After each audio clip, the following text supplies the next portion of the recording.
안녕하세요 여러분. 집단 상담 이제 오늘이 6주차죠. 네, 6주차 강의를 시작하도록 하겠습니다. 지난 시간까지 우리가 집단 기술까지 배웠고요. 사실 이제 집단 기술은 조금 더 세세하게 더 설명드리면 좋을 것 같긴 한데, 네, 여러분이 공부해 보시면서 좀 잘 이해가 안 되는 부분이 있으시면 따로 질문해 주셔도 될 것 같고, 단톡방에 질문 올려주시는 것도 너무 좋고요. 단톡방에 올려주시면 다른 이제 학생분들도 같이 질문이나 그 답을 볼 수 있기 때문에 잘 이해가 안 되고 어려우신 부분이 있으면 개인적으로나 아니면 수업 단톡방을 활용해서 질문을 올려주시면 제가 답변을 드리도록 하겠습니다. 이제 오늘은 지난 시간까지 집단 기술에 대해서 배웠고요. 네, 집단 이제 어떻게 준비해서 시작하고 그 집단의 발달이 어떻게 흘러가는지, 이제 진짜로 집단을 운영하는 그 과정에 대해서 오늘부터 배운다고 생각하시면 될 것 같아요. 그래서 오늘은 집단 계획과 준비라는 주제로 여러분들께 강의를 하려고 하는데, 그러니까 집단 계획과 준비라는 것은 집단을 어떤 프로그램을 어떻게 운영할지 그 계획을 하는 것부터 시작이에요. 그러니까 실제 운영을 하기 이전에 사실은 집단을 얼마나 잘 계획하고 준비하느냐가 실제 집단을 얼마나 잘 그 집단 운영의 성과가 좋은지 이거를 이거를 이제 예측할 수 있을 정도로 이 집단을 계획하고 준비하는 게 사실 매우 중요합니다. 그래서 오늘은 이 부분에 대해서 수업을 진행하도록 하겠습니다. 여러분 교재는 356쪽을 보시면 될 것 같아요. 목차를 보시면 집단 준비, 집단 계획서 작성, 예비 집단 회기 이렇게 목차가 나눠져 있는데요. 특히 이 집단 계획서 작성, 여기 집단 계획서 작성이 있는데, 여러분 제가 과제를 이제 물론 제출 시기는 기말쯤 제출하시면 되는데, 과제 중에 이 집단 계획서, 집단 프로그램을 한번 스스로 어떤 프로그램을 좀 만들어 보고 싶으신지 그거를 이제 계획서를 작성하는 과제를 제가 드릴 거예요. 그래서 이게 과제의 비중이 좀 큽니다. 과제 점수가 40점인데 요것만 해도 20점, 요게 이제 20점에 해당하는 거거든요. 그래서 집단 계획서를 한번 이번 기회에 한번 작성해 보시면 좋겠는데, 그래서 오늘 수업은 이 집단 계획서 작성하시는 그 과제를 하기 위해서는 집중해서 잘 들으셔야 돼요. 그래서 오늘 요 내용이 들어가기 때문에 이 내용을 잘 들으시고, 그리고 제가 7주차, 그러니까 다음 주부터는 이제 교재 내용도 당연히 하지만 다른 분들이 이미 개발해 놓은 잘 준비가 되어 있는 그런 집단 상담 프로그램을 요약해서 여러분들께 소개를 드릴 거예요. 꽤 많은 집단에 대해 소개를 드릴 거거든요. 다음 주차에는 인간관계 증진 집단 프로그램, 의사소통 집단 프로그램, 그리고 그 뒤 9주차에는 뭐 스트레스 관리 집단 프로그램 등등 이런 식으로 한 6, 7개의 집단에 대해서 제가 설명을 드릴 건데요.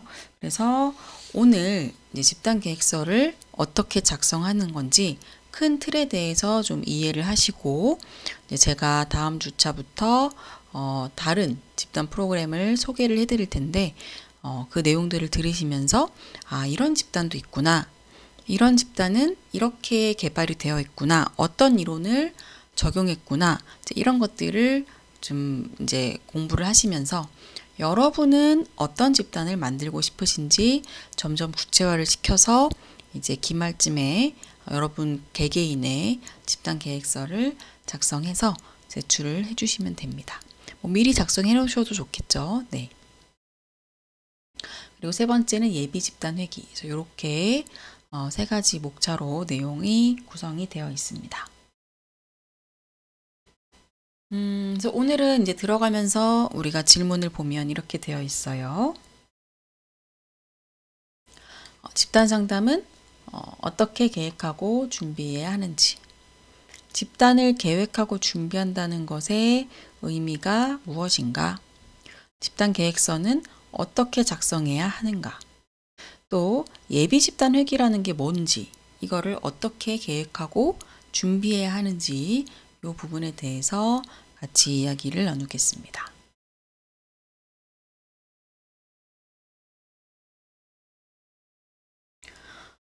그러면 집단 계획과 준비에 대해서 먼저 말씀을 드릴 건데요. 집단을 체계적으로 계획하고 준비하는 일은 집단의 성과에 직접적인 영향을 준다, 이렇게 되어 있죠. 사실 집단 상담뿐만 아니라 어떤 여러분이 무슨 일을 하시더라도 뭐가 있을까요? 여러분이 학과 동아리를 만든다, 아니면 학과 무슨 체육대회나 특강 행사를 준비하신다거나, 아니면 학과 MT를 준비하신다거나, 어떤 일을 하시더라도 체계적으로 계획하고 준비를 잘 해야 그 일이 잘 치러질 수가 있는데, 집단 상담도 마찬가지입니다. 특히 이제 집단 상담은 물론 이제 경험이 많고 숙련이 된 리더들은 좀 다를 수 있겠지만, 이제 집단 상담을 수련한 지 얼마 안 된 그런 집단 리더들은 준비를 잘 해놔야 아무래도 집단 실제 운영하는 데서 도움이 많이 될 수가 있고요. 저 같은 경우는 지금은 제가 어떤 프로그램을 개발하거나 그럴 만한 이제 상황은 아니에요. 프로그램을 개발할 만한 상황이라는 거는 어떤 이제 상담 기관에 소속돼 있을 경우, 초등학교, 중학교, 고등학교의 위클래스에 소속이 되어 있다거나, 아니면 대학교 상담 센터에 근무를 한다거나, 청소년 상담복지개발원 이런 데 일을 한다거나, 그런 경우에는 새로운 집단을 계획하고 개발하고 이렇게 프로그램을 짜는 것도 되게 중요한 업무에 해당할 수 있습니다. 이제 저는 지금은 제가 그런 이제 직업상 그런 역할은 사실 필요가 없고, 지금 제가 집단을 하는 건 제가 1급 자격증을 가지고 있기 때문에 이제 지역사회나 아니면 꼭 지역사회가 아니더라도 이제 자격증을 따고 싶은 분들에게 집단 상담 실습 기회를 마련해 주는 게 또 전문가로서의 또 의무에 해당하거든요. 네. 그래서 지금 저는 별도로 막 열심히 집단을 막 개발하는 건 아니고, 비구조화 집단, 그러니까 제가 매번 해오던 그 형식의 집단이 이미 있고, 그 집단을 그냥 이제 운영을 하는데, 이제 그렇다고 해도 아무런 준비를 하지 않는 건 아니에요. 이제 집단원들이 모여야 되고, 그러니까 모인다는 건 모집이 돼야 돼요. 집단은 사실 최소 그래도 5명 이상은 오셔야 집단이 어느 정도 굴러가기 때문에 이제 집단원을 모집하는 게 되게 중요한데, 저 같은 경우는 그 모집하는 게 좀 가장 저에게 어려운 부분이죠. 네. 그래서 모집을 하고 날짜, 장소, 시간 이런 거를 다 세팅하고, 미리 이제 오리엔테이션 할 자료도 만들고, 미리 연락도 드리고, 이런 모든 것들이 집단 계획과 준비에 포함이 됩니다. 근데 이제 저는 이미 제가 하던 집단을 계속해서 운영을 하기 때문에 모집 정도부터 이제 준비의 시작이라면, 이제 어떤 상담 기관에 소속돼서 집단을 개발하고 계획하는 것부터 맡으신 분들은 그것부터 이제 계획과 준비 단계에 포함이 되는 거죠. 그래서 이것의 시작은 집단 계획서 작성부터가 시작이다라고 볼 수가 있습니다. 이 집단 계획서라는 거는 집단의 목적이 뭔지, 목표 달성을 위한 어떤 절차와 전략을 갖추고 있는지, 이 집단을 했을 때의 예상 효과가 무엇인지, 이런 내용들이 다 담겨 있는 그런 걸 집단 계획서라고 이제 보시면 되고요. 이 계획서 쓰는 게 왜 중요하고 또 잘 써야 돼요. 이 계획서를 잘 써야 되는데 왜 그러냐면 여러분이 어떤 상담 기관에 이제 소속이 되시면 그 상담 기간에는 1년 동안 예산이 정해져 있습니다. 그래서 뭐 집단 상담에 활용될 수 있는 예산이 뭐 1,000만 원이다. 뭐 이런 식으로 정해져 있는데 그러면 이제 기관의 장은 어떤 집단을 어떻게 운영할지 예산을 어떻게 잘 규모 있게 사용할지가 중요한 그분의 의사결정이란 말이에요. 그러면 이 집단 계획서를 내가 체계적이게 잘 좀 매력적으로 작성을 해야 이제 기관장이 내용 괜찮네요. 한번 해봅시다. 이렇게 집단을 실제 열도록 이제 허용을 해주잖아요. 그게 아니라 기관의 장이 집단 계획서를 받아서 봤는데 내용도 좀 시원찮은 것 같고 별로 매력적이지 않다. 그러면 이 집단은 운영하지 않는 게 좋겠네요. 이렇게 돼버릴 수 있다는 거죠. 그래서 이 내용들이 잘 들어가야 된다.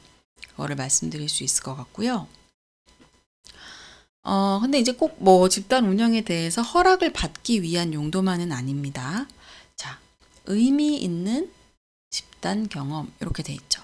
그래서 이 계획서를 잘 작성을 하시면 실제로 나중에 집단을 운영을 하실 때 체계적으로 준비가 되어 있기 때문에 좀 더 의미 있는 그런 경험을 제공을 할 수 있고 또 집단 운영에 관련된 여러 가지 제반 사항을 미리 검토하고 점검해 보는데도 이 집단 계획서가 유용하게 활용될 수가 있습니다.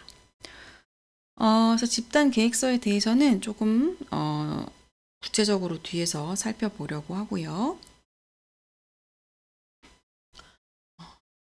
그럼 집단 준비로 넘어가도록 할게요. 여러분은 교재 357쪽을 보시면 됩니다.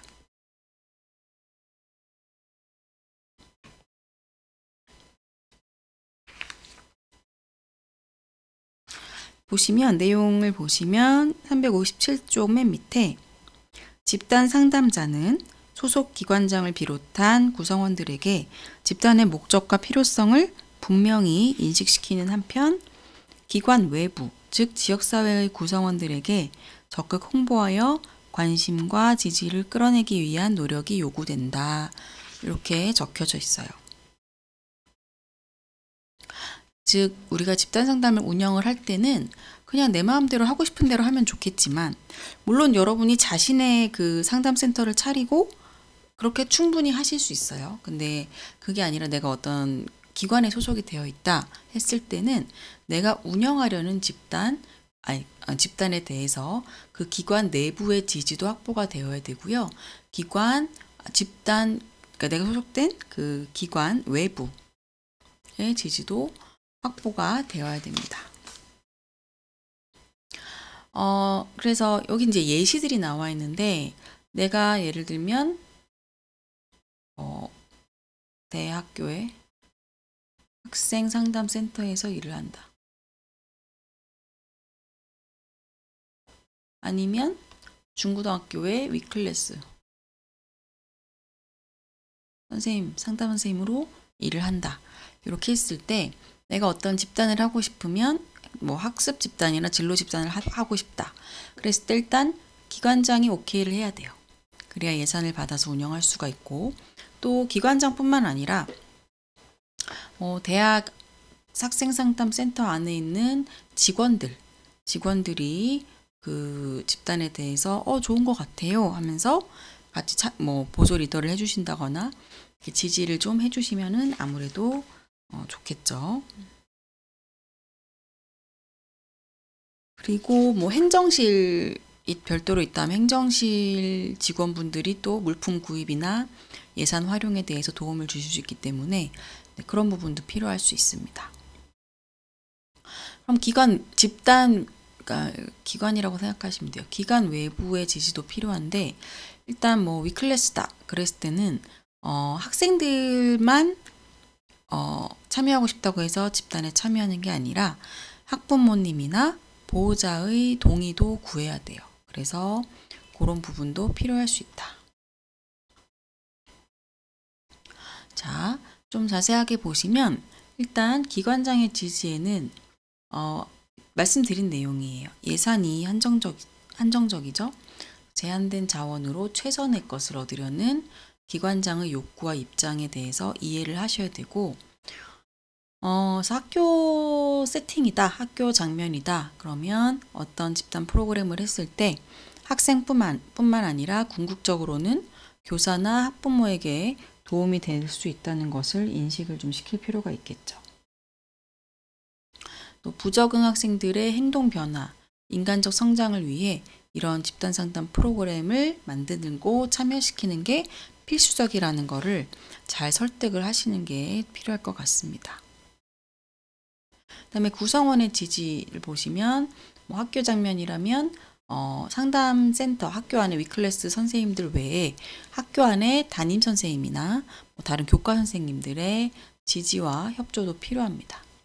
만약에 그렇게는 잘 운영하진 않지만 수업 시간이랑 집단 상담 시간이랑 겹쳐졌다. 보통은 그렇게 겹칠 일은 거의 없겠지만 학교 폭력 가해자를 위한 어떤 교정을 위한 집단이다. 이런 경우에는 의무적으로 하는 거기 때문에 겹쳐질 수도 있겠죠. 그럴 때는 선생님들에게 협조를 좀 받아야 되는 부분도 있고, 또는 교직원 선생님들께서 학생들에게 많이 홍보를 해주고, 또 이 친구한테 이 집단이 좀 필요하겠네 싶으면 학생에게 권유를 해줄 수도 있기 때문에 그런 부분이 이제 필요하고요. 또 학내 구성원들이 이 집단 상담의 프로그램의 목적에 관해서 뭔가 건의하는 거나 바라는 점이 있는지를 또 확인해 보는 것도 필요할 수 있어요. 그리고 특히 학생들, 성인의 경우에는 일반적인 집단 상담에서는 비자발적인 경우가 많지는 않은데, 학생들의 경우에는 학업 부진, 학습 상담, 진로 상담, 혹은 학교 폭력 가해자나 피해 학생을 위한 집단, 이런 경우에 비자발적으로, 그러니까 본인이 막 원하는 게 아닌데도 참여하게 되는 경우가 생길 수 있습니다. 그럴 때는 구성원, 학교장, 교사, 학부모와 협의 채널을 마련하는 것이 도움이 된다. 이거는 지금 학교 장면을 예시로 했기 때문에 이렇게 얘기가 되는 거고요. 여러분이 어떤 기관에 계시게 될지에 따라서 이제 내용이 조금씩은 달라지게 되겠죠.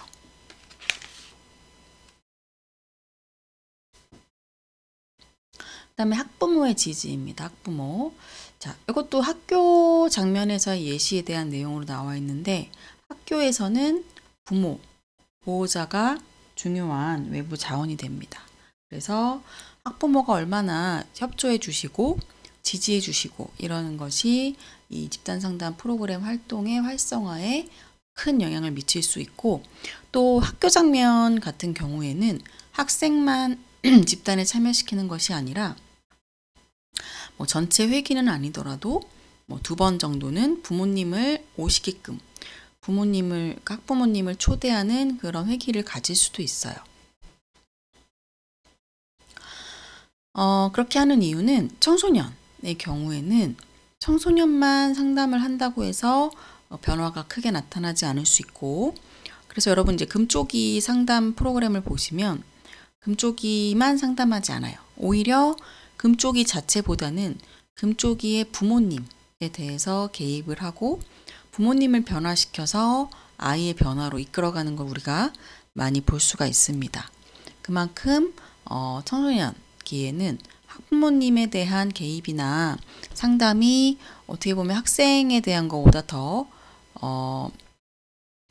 효과가 클 수 있기 때문에 그래서 이제 내가 집단 상담 프로그램을 계획했는데 학부모님을 초대하는 그런 프로그램을 만들었다. 그랬을 때는 학부모님들이 얼마나 협조를 해주시느냐가 그 프로그램의 성과에 크게 좌지우지하겠죠. 네.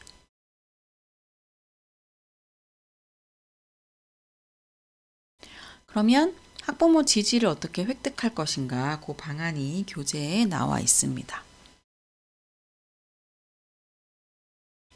어떻게 할 수 있느냐?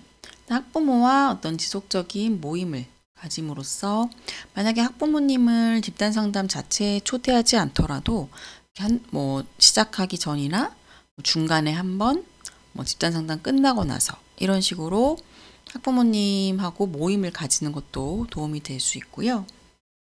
그리고 만약에 어떤 의무적으로 학생이 참여하게 되는 비자발적인 집단의 경우, 특히 학부모에게 이 학생이 왜 이 집단에 오게 되었는지 그런 이유 같은 걸 설명을 해주시면 학부모님도 좀 더 지지를 할 수가 있을 것이고, 그리고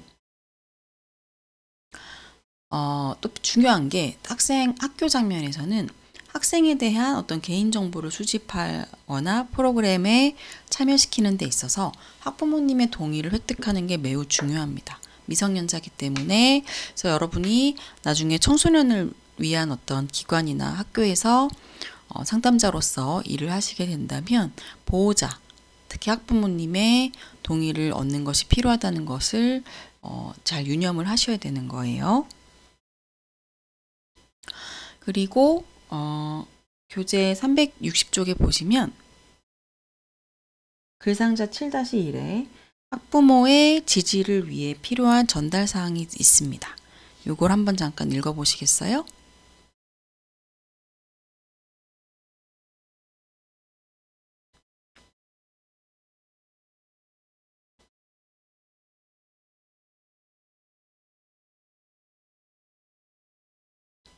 네, 잘 읽어보셨을 것 같고, 자, 그러면 여기까지 학부모의 지지에 대한 내용이 들어가 있고요.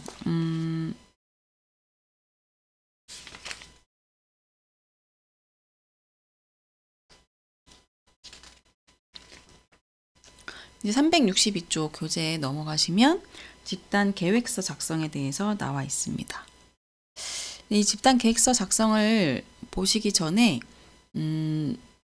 예시로 집단 계획서 한글 파일은 아니지만 한글 파일로도 보여드릴 수 있을 것 같아요. 한글 파일로도 보여드리고 또 PPT로도 실제로 개발된 어떤 프로그램의 그 계획서를 미리 한번 보여드리고 나서 그 다음에 어떻게 계획서를 작성할 수 있을지 그 내용을 같이 살펴보도록 할 겁니다. 시간이 지금 25분까지라 조금 애매해서 그러면 다음 이 두 번째 영상부터 계획서 예시를 좀 보여드리고 남은 시간에는 제가 그동안 좀 개발했던 프로그램을 좀 설명드려 볼 텐데, 저는 이제 집단 상담에 사실 관심이 되게 많았어요. 그래서 여러 가지 책들 보면서 아이디어가 떠오르면 집단 상담 프로그램 그 책을 참고해서 만들기도 하고, 또는 이 대상을 위한 집단 상담 필요하겠다 싶으면 그 대상을 위해서 어떤 프로그램이 좋을지 잘 짜서 만들기도 하고 했는데, 제가 그 DBT라는, 여러분 이제 나중에 별도로 한번 공부해 보시면 좋은 상담 이론인데요. 변증법적 행동치료라는 DBT라는 심리치료 이론이 있습니다. 그 이론을 처음 접하고 너무 이 이론이 재밌고 마음에 드는 거예요. 그래서 그 이론을 활용해서